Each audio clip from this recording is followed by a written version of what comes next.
I'm late. I had to stop by the Wax Museum again and give the finger to FDR. We know Al-Qaeda, Zawahiri, is supporting the opposition in Syria.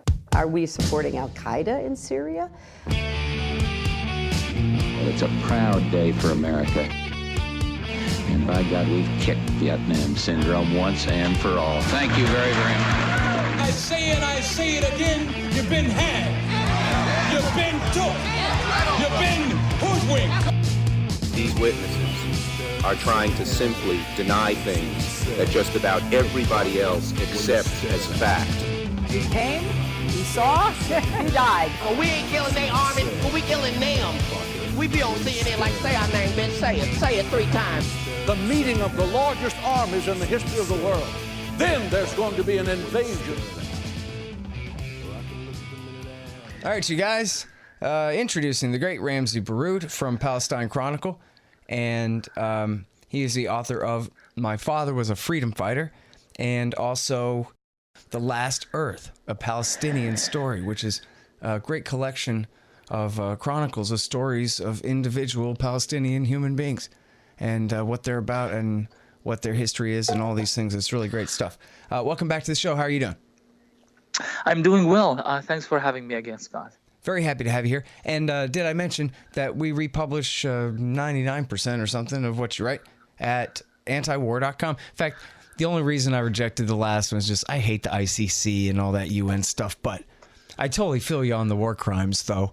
So I'll give you a chance to talk all about that to make it up to you. Absolutely, no worries. Now, why would you put an Israeli in the dock at the ICC, Ramzy? Well, because Israel has committed numerous war crimes and crimes against humanity. These are one of the 2 of the 4 major crimes that are the responsibility of the ICC to deal with. In fact, if we would go even further, we'll say Israel also committed crimes against peace and the crimes of aggression and so on. And yet it was never held accountable for all of those years, thanks to the blind and unconditional support of the United States government. Yeah. You know, I heard a little something about that. And certainly that is the case, that the U.S. supports him all the way. And in fact, the Israelis, this was a statement from Netanyahu last week, I think. I read in the Israeli press was about how, hey, listen, sometimes the whole world is against us and we have to stand up for what's right anyway.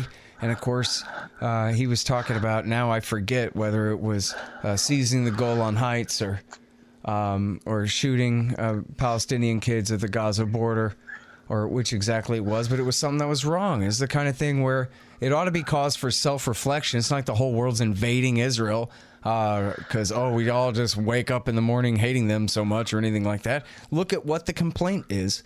It's the existence of the state of Israel at the expense of the people of Palestine, who are all still there, or many of them, not all of them. Many of them are still there, essentially locked up. In the case of Gaza, I know it's worse than, say, Hebron or something like that on the West Bank, but still in both cases, under Israeli sovereignty without representation of any kind. Well, the world is against us is a very popular Israeli mantra that is infused quite heavily within Israel's social and political context. So it's really, I think it's mostly beneficial in terms of local consumption in Israel, because it really does help cluster the support around the right wing and the ultranationalists in Israel to make them feel, this sense of besiegement, this sense of, that they are being attacked by everyone, physically and intellectually and politically and legally and so forth. And they need to solidify. And that solidification happens through supporting right-wing governments. This is why Netanyahu kind of explodes this mantra quite often, really. I wouldn't think that there's a week that passes without this being infused somehow. But also in terms of building all these walls and fences. I mean, what we don't realize is that there is actually, we talk about the apartheid wall, the Israeli so-called separation wall in the West Bank. But we rarely discuss the walls around Gaza. They are building an underwater barrier, underground barrier, plus the existing wall and fence barriers, and so forth and so on. So there is this idea that we need to cage our enemy as well as caging ourselves. And this is really wreaking havoc on the collective Israeli psyche that feels threatened and under attack. No matter what they do, they always feel that they are being victimized. So as you have Litvin, I'm not sure if Anti-War publishes him, but they should. Very good Israeli scientist who writes about that collective ailment, that collective disease that's happening in the Israeli mind, that no matter what they do, they will always emerge feeling that they are actually the ones who's being targeted. And we've seen this in Gaza. We see it every day in the West Bank and so forth. Yeah, crying and shooting, right, is what they call it. Yeah. Poor little me, I'm put in this position. I have no choice but to wax these civilians with my high-powered rifle. And that's what they are doing. And the sad thing is that the international community is saying, but wait a minute. You killed nearly 300 Palestinians, unarmed Palestinians, at the fence. The fence separating besieged Gaza from Israel, and you shot over 15,000. Many of them are medics, journalists, children, women, workers, volunteers. There is no legal justification for that. You can bring the word security 1,000 times in your press releases and your statements and your justification, but it doesn't justify what you're doing. And the Israeli response is, the typical response. We have to protect ourselves. We have to protect our borders. We are a democratic, civilized country that is being attacked by those terrorists and hordes of Arabs and so forth. And at the very end, the world is against us, and we have to do what we have to do to survive. So, well, and now let's talk about that, because what that means in effect is that the promise of Palestinian independence one day, someday, really amounts to a hoax. And it's pretty official when Netanyahu himself, when his ambassador, Ron Dermer, when his former ambassador, Michael Oren, all three just in the past couple of months, have stated unequivocally that the era of the pretension of Oslo, essentially, that there will be an independent Palestinian state, is over. And that they're almost at the point now of de jure annexing major portions of the West Bank, which would, even according to the official story, make the possibility even of a two-state solution completely moot. And then, but so where does that leave us? And, someone emailed me about a statement I had made in my interview on the KPFK show in LA on Sunday about, and possibly it was overbroad use of the term Zionist, but this is really the quibble right at the heart of it, right? Is that so many American Zionists, whether Jewish or otherwise, they believe that, having the state of Israel exist over there is perfectly compatible with justice. If only things would be worked out exactly like this or that, and we'll have a two-state solution and two states for two people in this way or that way. Or, we'd like to someday, it's all Arafat's fault, we don't already, or whatever the story is.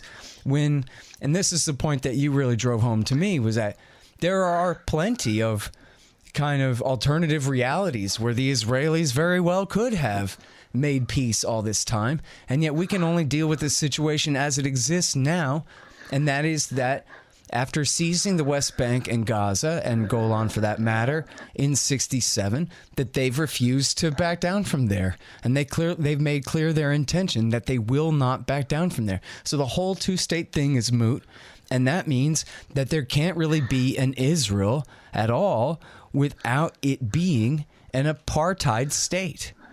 And that's the thing, is that people are still holding out for the dream, and they're not looking at the reality that even as according to the leadership, the essentially permanent Likud leadership of the government over there, This is the way things have to be. For Israel to be Israel, the Palestinians must be subjugated indefinitely.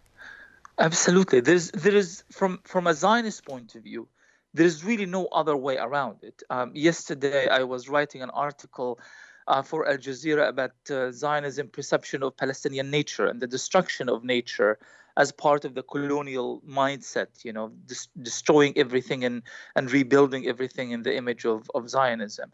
And I once again, I read the letter by the founder of Israel, David Ben-Gurion, to his son Amos in October 1937. The language in that letter, from the very ideology to the very self-perception of what Zionism is and what Israel intends to be 11 years before Israel was established, it is like taken from a Likud press conference, or it hasn't changed. And you are essentially right that in order for Israel to exist in the way that Zionism wants it to exist, it would have to exist at the expense of Palestinians. It would have to erase the Palestinians as a nation, as a people. Their human rights will not matter. Their language, their culture, their way of life, their most basic and fundamental freedoms will not matter. And that's really the question that the Americans would have to ask themselves right now. Nikki Haley, the former U.S. ambassador to the United Nations, yesterday said in a statement, she said, Israel doesn't have to worry about the deal of the century, this nonsensical deal that Jared Kushner is coming up with. You don't need to worry. Everything is under control. We wrote the whole thing to accommodate you. But here's the problem. If you are trying to accommodate this ultra-nationalist, semi-fascist, I would even say fascist, I don't want to get distracted from, into a more radical discourse. But this kind of mentality is being accommodated by Nikki Haley, and Israel doesn't need to worry. So what should Palestinians expect from the Americans at this point? Nothing has changed as far as the U.S. is concerned. The U.S. is pushing for whatever so-called peace agenda that accommodates Israel. But in the process of doing so, they are actually allowing the conflict to perpetuate, because Palestinians have no intentions of giving up. They would have given up many, many years ago. There is one interesting thing. I was reading this new book by Noor Masalha, a great Palestinian historian in the UK, called Palestine, a 4,000-year history. I strongly recommend this book. It's just absolutely incredible, going back 4,000 years, tracing the history of Palestine and the Palestinian people. And he says something really interesting in the introduction. He says, note how in the Arabic language, when Palestinians say, I am going to go to Gaza or Hebron, they don't say, I'm going to Gaza or Hebron. They say, I'm going to El Balad, the homeland. I am going to the homeland. No matter what Israel does, no matter how many checkpoints, no matter how many walls, no matter how the nature of politics changes, shifts this way or that, no matter who is in the White House, Trump, Obama, Clinton, whomever, at the end of the day, Palestinians will continue to perceive Palestine as their homeland.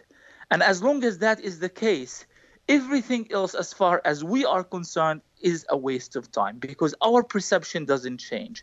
And the fact that we are now numbering almost an equal number to Jews between the River Jordan and the Mediterranean Sea, it also means Zionism, from a practical point of view, has failed, because the idea was we take the land and ethnically cleanse the people, as they have done 70 years ago, and again in 1967, and again what Ilan Pape, Israel professor Pape, refers to as the incremental genocide. Despite of all of these things, we're still there. And we are actually numbering as many as the Jews who came to Palestine from Europe in 1947, 48, and so forth. So as a result of this, for us, this is just a waste of time. It is something that they convinced themselves that they figured out. They figured out a formula that would allow Israel to dominate the Palestinians in a way that is consistent with the ideals of Zionism. And we say to them, it's not going to work. It never did. It never will. until you accept the fact that we are equal in this land and allow us to be part of a project, that a coexistence project that brings us all together in one unified, single, democratic, secular state in which we can establish this new sense of identity that's a fusion of the Arab and the Palestinian and the Israeli, the Muslim and the Christian and the Jew, all in one. There is no other alternative. So you like supporting anti-war radio hosts? That makes sense. Here's how you can do that. Go to scotthorton.org/donate, and there's all kinds of options to do so and all kinds of different kickbacks at different levels. Of course, take PayPal, Patreon, and all different kinds of digital currencies and all of those sorts of things. And anybody who signs up by way of Patreon or PayPal to donate $5 a month to the show will automatically get keys to the Reddit room, my own private Reddit group that I have. Quite a few members now and lots of fun in there every day. So check out all about that at scotthorton.org/donate. And thanks. You know what's interesting to me and is worth bringing up too, because, you know, agreeing with you is easy, but I'd like also really for this to help to convince other people and change some minds out there. It's important, I think, to at least sometimes mention that Ehud Barak, who was the prime minister just 2 prime ministers ago, it was him, then Sharon, then Netanyahu, and Netanyahu since then. Oh, no, I left out Olmert, so 3 ago. Point is, he was Netanyahu's defense minister in, I guess, the first or second Netanyahu prime ministership here, the second time around, very recently. And so former PM and DM of Israel has said, hey, this is the choice. Either we let these people go, or we have to give up the pretense that we're a democracy. Instead, then we're an apartheid state after that. His words. Just like Jimmy Carter, or just like someone accusing Israel. Here's their defense minister saying, look, this is the corner we've painted ourselves into. We have to choose one or the other here.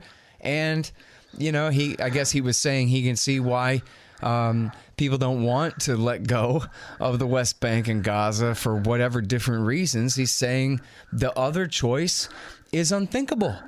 And yet, here we are 6 years later, or what have you, still moving further down that path. And again, with Netanyahu himself saying that he's going to start annexing outright these so-called settlements, these colonies on the West Bank. And you know, the idea, Scott, that if Israel doesn't do this or that, it will become an apartheid state. Israel has been an apartheid state from the very, very, very beginning. You know, even before Israel was established officially in May 1948, for many years, there was the Israeli labor union called the Histadrut. The Histadrut was this powerful labor union that worked with the British who were occupying Palestine since the early 20s. And they made sure that no Arab gets a job in Haifa or Jaffa ports or Akko or elsewhere. From the very beginning, the idea was based on Jews are superior to Arabs, and the Arabs have to be kicked out and eventually kicked out of their own land. So when in 1947-8, when the ethnic cleansing of Palestine happened, I mentioned Ilan Pape. You've got to read his book, The Ethnic Cleansing of Palestine. I'm sure you already did, Scott, but your readers have to. From that very early on, the idea was we are Jews, they are Arabs. The laws would have to be in our favor. Everything has to be for Arabs cannot own land, only Jews can. That's been going on for 70 years. I love Jimmy Carter. I went to the Jimmy Carter Center in Georgia and met his staff just a few months ago. But he was wrong. The fact is, Israel is already an apartheid state. It was established on the premise of apartheid. If we are going to talk about it from a technical and a legal point of view, fair enough. Israel is now officially an apartheid state because last year they came up with this nation-state law that says only Jews matter, only their language, culture, and self-determination matters. Arabs, their language, whatever, It's completely out of the picture. Fine, fair enough. Now it's officially apartheid, and we have the walls and the checkpoints and everything else to prove it. And along with the announcement that from the river to the sea, Israel will have a territorial monopoly on violence, period, which is what Yes. Netanyahu has said as clear as day in English. And that's right. Who is an Israeli Jewish sniper shooting a Palestinian Arab child, woman, kid, young man, whatever? It's so in every possible, no matter how much you twist it, it is still apartheid. So is this what we want? Do we want? In other words, what Ehud Barak is saying is that we're almost out of pretense. We were getting away with it by pretending that someday we're going to let there be an independent state in the West Bank and the Gaza Strip. But now that that pretense is falling apart, we can sort of no longer really, for public relations reasons, really even get away with calling it a democracy anymore, which is the real problem he's facing. Is what Israel looks like to those who are still buying the pretense as it falls away. Great. That's absolutely correct. So anyway, I'm sorry because I interrupted you. You were going to say, though. Do you remember? No. That's what essentially I'm saying is that we should have really confronted all of these discourses from the very beginning. What happened? We usually talk about what happened in 1967, the Israeli occupation of 1967, as if everything that happened prior to 1967 has been through some sort of miraculous, magical process, been completely forgotten.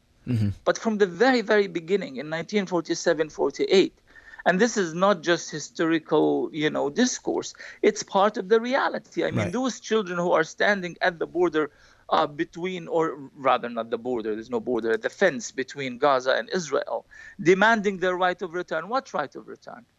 Why is the right of return for Palestinian refugees who were ethnically cleansed from Palestine 70 years ago? Why does it matter?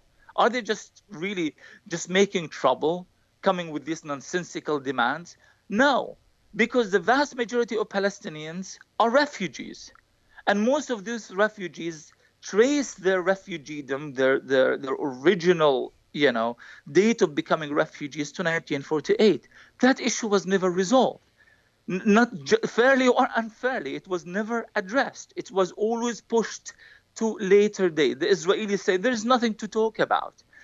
And the Americans say, okay, you know what, leave it to the final status negotiations. That was in 1993. No such negotiations took place. Now Jared Kushner has been traveling across the Middle East, trying to convince Arabs, especially in Jordan and in Lebanon, telling them, listen, how about we call them something else? Because you keep calling them refugees, and that's creating a problem for Israel. Right. Let's rename them. Let's rename the problem to something else, and maybe it will just magically go away. Jordan said no. They are, because Jordan has its own problems too. Lebanon, Jordan, they are worried about their own demographics. So there's this idea that, they have to stay refugee because I don't want to mess up my own So poor Palestinians are caught in the middle between Arab demographic interests and priorities and Israel's complete disregards for international law. So we remain I am a refugee. The one who's talking to you over the phone right now is a refugee. I have a refugee status with a refugee ID card. If I go to any UNRWA feeding center, I will stand in line and they will give me an egg and a piece of bread because I'm a refugee legally. And there are over 5 million people like me whose status has never been resolved because nobody wants to address it in a just and fair manner. Well, and from an Israeli and Zionist point of view, it seems like for the long-term health of the project as defined by, the so-called Israeli democracy and the 80-20 super duper majority Jewish population of so-called Israel proper, they might have been able to get away with that for the long term if they had not gone ahead and bitten off the rest in 67, as you say, because just like as you say, for some reason, and it makes sense if only just as years go by kind of way, not in any real mathematical way, but it just seems as though, hey, They got away with 48, but it's 67 is what's unsustainable, because in 48 they kicked all the people out, and so that's worse. But at the same time, they were gone, as the guy on the line can attest. Right? But then since 67, they took over the land, but they kept all the people. So now they're living in totalitarianism. And so, you know, I guess people expect people to live really bad in refugee camps in Jordan and Syria, and so that doesn't get as much play. But when there's no hope of any kind of representative government for the people of the West Bank and Gaza ever, that's what makes as Ehud Barak would say, that's what makes the entire project unsustainable. And if anything, that is what is going to cause a situation where the, so-called Jewish state, as defined, has to give way to, as you're describing, rights for everyone who lives there. And then it would be in that context is when the refugees would be most likely allowed to finally come home. So they might have gotten away with it if it wasn't for the fact that they have taken so much more, that they've made the entire thing unsustainable. I'm not saying that would be right, but I'm just saying it would make more sense from their own point of view. That's right. And many liberal Zionists actually argued that. Many liberal Zionists were against the occupation of the West Bank and Gaza, not because of any ethical or moral reasons, because they were okay with the immorality of 48. They were okay with the immorality of how the state of Israel was established. Benny Morris, the original Israeli historian, wrote or was interviewed in Haaretz a few years ago, where he argued that listen, you can't make an omelet without breaking an egg, okay? So we had to let 1 million Palestinians go, and this is like one of the most progressive, per Israel standards at the time. But then they ended up, greed, power, U.S. support, they ended up saying, you know what, let's expand the dream. Let's take over the entire ancient state of Israel, according to their perception. They were hoping that Palestinians would run away. But the demographics in the Arab world are extremely critical and sensitive, and Palestinians did not leave. Yes, they forced about 300,000 Palestinians off their land in 1967, but the population stayed and their numbers have grown. Now, every single day, this is why I mentioned earlier the incremental genocide that Ilan Pappé refers to. Every single day, you have settlers throughout in the Hebron area, in the Nablus area, in Jerusalem, trying to kick Palestinians off their land. We see this in the news all the time. And for a lot of people, this doesn't make sense.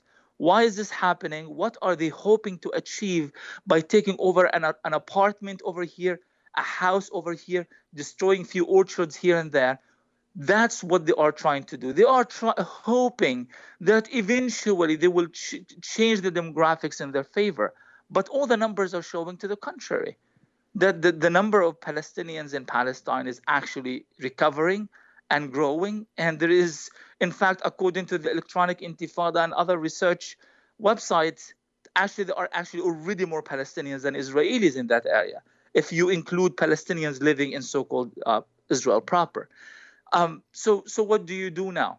You have to find an administration like the Trump administration. You have to find characters like Jared Kushner and Nikki Haley and others and Friedman, who are willing to sign off on anything that Israel does. But Israel, and this is really important, Scott, unlike early Zionists, the current generation of Israeli Zionist leaders are not thinking very long term.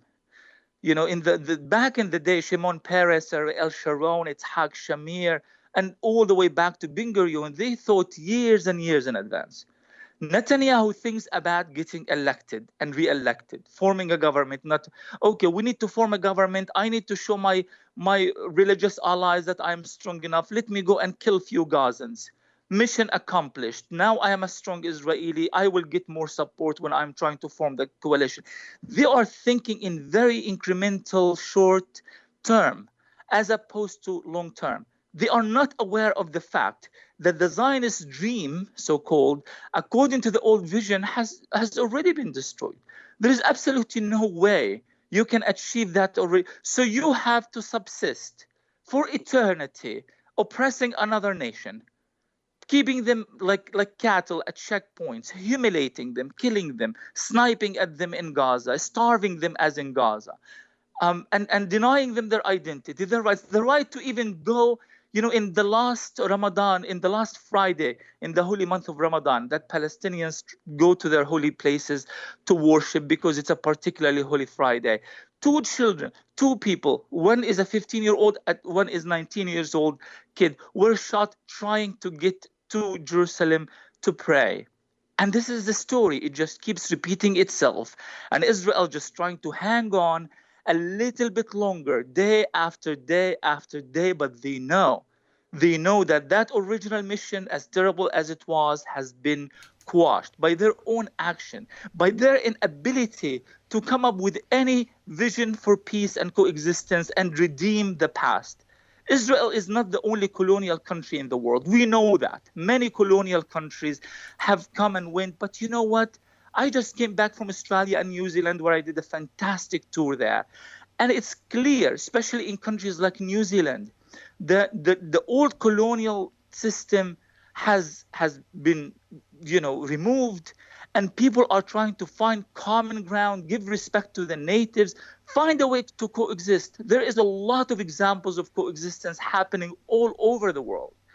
In Israel, they do not want to allow coexistence to ever take hold, which means that we have to be dealing with this human tragedy forever and ever. And I don't think it's sustainable for the long term. I don't think it's sustainable for the short term either, as Benny Morris himself has said that in a recent interview. Right. He said it will be a generation or 2 before the whole thing falls apart. I may be repeating myself, but I like it. It's the Thomas Jefferson quote about his own slaves and slavery in general as an institution. He said, "We have the wolf by the ears, but we can neither safely hold him nor let him go." But the thing of it is, of course, is they're not wolves. They're humans. And it doesn't matter what the consequences are. You have to let them go. You have no right to hold them in the first place. Too bad for you. And that's the simple end of it, is it's as admitted by the leaders of the other side themselves in this, that it's unsustainable. As you just said, Benny Morris himself says, geez, I don't know how this is supposed to work. He complains that they should have just finished the job and seized all of the West Bank and finished the Nakba way back then. And it's just too bad that they didn't. He's unapologetic about that. And that, for people not familiar, Benny Morris is one of the Israeli revisionist historians who admitted the extent of the Nakba 48. And he's just saying that Ben-Gurion should have just killed them all.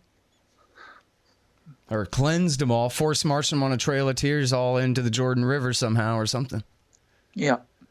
So, anyway, I'm sorry. I have to go. I'm running so late. But thank you so much for coming back on the show, Ramzy. I know that it does a lot of good, and people have learned a lot from hearing you on here. So I hope so. Thank you very really much. Really do appreciate Scott. it. Okay, and guys, that is work, the great Ramzy Baroud. PalestineChronicle.com and RamzyBaroud.net are his websites. His latest book is The Last Earth, a Palestinian story. And then before that, My Father Was a Freedom Fighter. And you can find him at regularly at antiwar.com. All right, y'all. Thanks. Find me at libertarianinstitute.org, at scotthorton.org, antiwar.com, and reddit.com/Scott Horton Show. Oh, yeah, and read my book, Fool's Errand, Time to End the War in Afghanistan, at foolserrand.us.